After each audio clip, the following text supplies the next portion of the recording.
नमस्कार छात्र मित्रों। श्री स्वामीनारायण गुरुकुल चित्तल ई क्लास में आपका हार्दिक स्वागत है। आज हम अभ्यास करेंगे कक्षा 10 विषय हिंदी इकाई 8, जिसका नाम है सुधा मूर्ति, साहित्य प्रकार संकलित। मित्रों, आप ध्यान से देखें इस तस्वीर को। कौन है ये? जानते हैं आप? यह है पालेगल सुधा मूर्ति जी। जी हाँ दोस्तों, यह है सुधा मूर्ति जी। पाले में हम इस छोटी सी लड़की को देखते हैं, तो यह कोई नहीं, सुधा मूर्ति जी है। आज हम सुधा मूर्ति जी के बारे में परिचय प्राप्त करेंगे। तो पहले हम विषय प्रवेश देखते हैं। आज के ज़माने में महिलाओं के लिए कोई भी कार्य करना कठिन नहीं रह गया है। स्त्रियों को पुरुषों के बराबर ही शिक्षा एवं विकास के अवसर उपलब्ध है। आज वे प्रत्येक क्षेत्र में काम कर रही है और कुशलता भी प्राप्त कर रही है। इसीलिए लिंग और जाति भेद महिलाओं के विकास में आड़े नहीं आना चाहिए। प्रस्तुत पाठ में वर्णित सुधा मूर्ति के विभिन्न कार्यों से यह बात सिद्ध हो जाती है। तो चलिए दोस्तों, हम सुधा मूर्ति के बारे में परिचय प्राप्त करते हैं। सुधा मूर्ति इंफोसिस फाउंडेशन के संस्थापक N.R. नारायण मूर्ति जी की पत्नी एवं प्रसिद्ध सामाजिक कार्यकर्ता है। कुछ लोग महान लक्ष्यों को हासिल करने का मकसद लेकर जिंदगी जीते हैं, लेकिन सुधा मूर्ति एक ऐसी शख्सियत है जो जिंदगी को सादगी और दानिशमंदी के साथ जीने में यकीन रखती है, और यही सादगी और मन की उदारता उन्हें इस मुकाम पर ले आई है, जिसे देखने के लिए लोगों को आसमान तक नजरें बुलंद करनी पड़ती है। उद्योग जगत में सफलता की नई कहानी लिखने वाली IT कंपनी इंफोसिस के इंफोसिस फाउंडेशन की अध्यक्षता सुधा मूर्ति की जिंदगी, मेहनत और मशक्कत की अद्भुत कहानी है। आगे हम देखें तो सुधा मूर्ति का जन्म 19 अगस्त 1950 में उत्तरी कर्नाटक में शिंगाऊ में हुआ था। विवाह से पहले उनका नाम सुधा कुलकर्णी था। उन्होंने BVB college of engineering and technology Hubli से इलेक्ट्रिक इंजीनियरिंग में स्नातक की उपाधि ग्रहण की। वे राज्य में प्रथम आई, जिसके लिए उन्हें कर्नाटक के मुख्यमंत्री से एक रजत पदक प्राप्त हुआ। सन 1924 में उन्होंने अध्ययन में और भी उन्नति की, जब उन्होंने इंडियन इंस्टीट्यूट ऑफ साइंस से कंप्यूटर साइंस में मास्टर डिग्री ग्रहण की। उन्होंने अपने वर्ग में प्रथम स्थान प्राप्त किया और इंडियन इंस्टीट्यूट ऑफ इंजीनियर्स से इस उपलब्धि के लिए उन्हें स्वर्ण पदक मिला।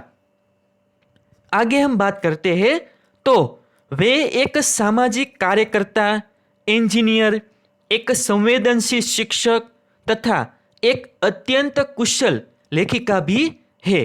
अन्य कामों के साथ साथ उन्होंने कर्नाटक में सभी सरकारी स्कूलों में कंप्यूटर तथा पुस्तकालय सुविधाएं मुहैया करने का भी कदम उठाया है। वे कंप्यूटर साइंस भी पढ़ाती है तथा कथा साहित्य लेखन भी करती है। उन्होंने डॉलर बहू नाम से कन्नड़ भाषा में एक पुस्तक लिखी थी। कन्नड़ भाषा में जिसका अर्थ होता है डॉलर पुत्रवधू। बाद में ऐसी अंग्रेजी में अनुदित किया गया और ऐसे डॉलर बहू शीर्षक दिया गया। सन 2001 में इस पुस्तक पर आधारित एक टीवी धारावाहिक भी बना। सन 1974 में से सन 1981 तक वे पुणे में रही और इसके बाद बम्बई चली गई। स्नातक की उपाधि प्राप्त करने के बाद उन्होंने J.R.D. टाटा को पोस्टकार्ड लिखा था और उसमें यह शिकायत की थी टाटा मोटर्स में लिंग पक्षपात किया जाता है क्योंकि वहां केवल पुरुषों को ही नौकरी दी जाती है। इस शिकायत के कारण टाटा मोटर्स के अधिकारियों ने उन्हें इस विषय पर लंबी चर्चा के लिए बुलाया।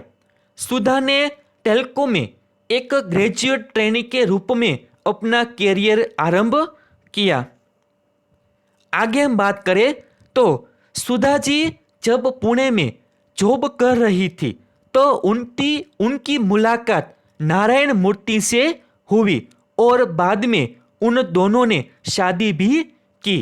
सुधा जी और नारायण मूर्ति को 2 बच्चे हैं, एक लड़का और एक लड़की। नारायण मूर्ति जी अपना खुद का कारोबार करना चाहते थे लेकिन पैसे उनके पास नहीं थे, तो उन्होंने उनकी यह सोच सुधा जी के सामने रखी। तो सुधा जी ने उनके यह सोच को बढ़ावा देते हुए बिजनेस शुरू करने को कहा और उनके पास जो उनकी जमा पूंजी थी 10,000 वो नारायण मूर्ति को दी। नारायण मूर्ति ने उस छोटी सी प्रारंभिक राशि से इंफोसिस की शुरुआत की जो सुधा जी ने दुख विपत्ति के समय के लिए बचाकर रखी थी। नारायण मूर्ति बड़ी गर्व से बताते हैं कि यह उसी की बची हुई धनराशि थी जो बंगलोर में इंफोसिस स्थापित करने में सहायक बनी।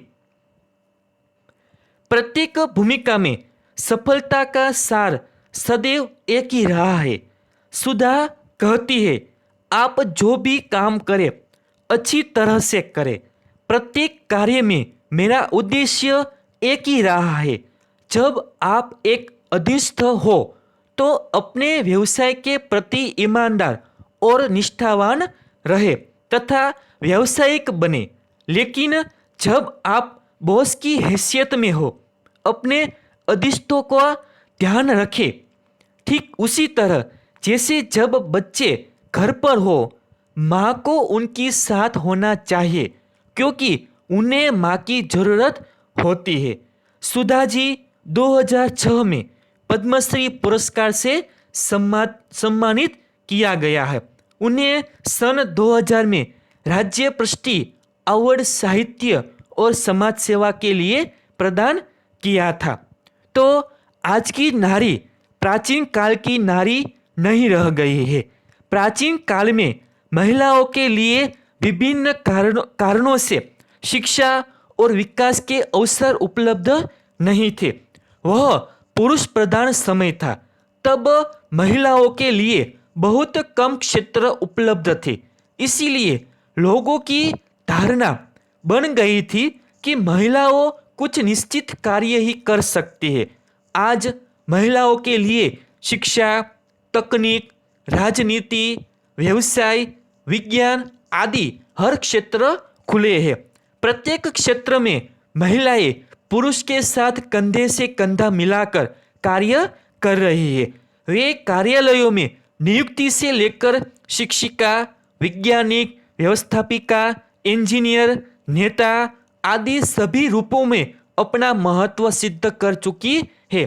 इसीलिए सुधा के स्थान पर यदि मैं होता तो किसी महिला संगठन से संपर्क कर किसी चैनल पर बड़े पैमाने पर डिबेट आयोजित करता ताकि देश की सभी शिक्षित युवतियों को अपने साथ होने वाले भेदभाव की जानकारी होती और इस प्रकार के नियोक्ताओं की आंखें खुल जाती। सुधा मूर्ति एक साहसी और दृढ़ संकल्प वाली महिला है। वे समाज विकास तथा समाज सुधार के प्रति समर्पित है। महिलाओं के प्रति अन्याय उन्हें सहन नहीं होता। टेल्को यानी कि टाटा की ओर से इंजीनियरों की आवश्यकता वाले विज्ञापन में महिलाओं के लिए आवेदन न करने वाले वाक्य के खिलाफ उन्होंने आवाज उठाई और टेलीकॉम में इंजीनियर के पद पर पहली महिला के रूप में उनकी नियुक्ति हुई। इसके बाद उन्होंने अपने पति नारायण मूर्ति के साथ इन्फोसिस जैसी कंपनी की स्थापना की। वे इन्फोसिस फाउंडेशन की चेयरपर्सन बनी और इसके माध्यम से उन्होंने समाज विकास, लेखन, समाज सुधार, शिक्षा, चिकित्सा, गरीब छात्रों की सहायता, स्कूलों की इमारतों का निर्माण जैसे अनेक कार्य किए। उन्हें अनेक पुरस्कारों से सम्मानित किया गया है। इस प्रकार सुधा मूर्ति महिलाओं के लिए प्रेरणा मूर्ति बन गई है। तो आगे हम बात करें प्रकाशित साहित्य के बारे में। अस्तित्व, आजिष्च्या पोतडीतील गोष्टी, आयुष्याचे धडे, गीर वताना, the old man and his god अंग्रेजी में, बकुल, गोष्टी माणसांच्या, जेंटली फॉल्स द बकुला अंग्रेजी में, डॉलर बहू इंग्लिश में, मराठी में, 3000 टाके अंग्रेजी, थैली भर गोष्ठी परिधि कन्नड़ में, परिघ मराठी में, पितृऋण पुण्य भूमि Bharat, the magic drum and the and other favourite stories अंग्रेजी, महाश्वेता कन्नड़ एवं अंग्रेजी, वाइज एंड अंडर वाइज अंग्रेजी एवं मराठी में, साम्यन तले असामान्य, सुकेसिनी how I taught my grandmother to read and other stories स्टोरीज अंग्रेजी में। तो आप यह तस्वीर भी देख सकते हैं। यह तस्वीर सुधा मूर्ति जी की है।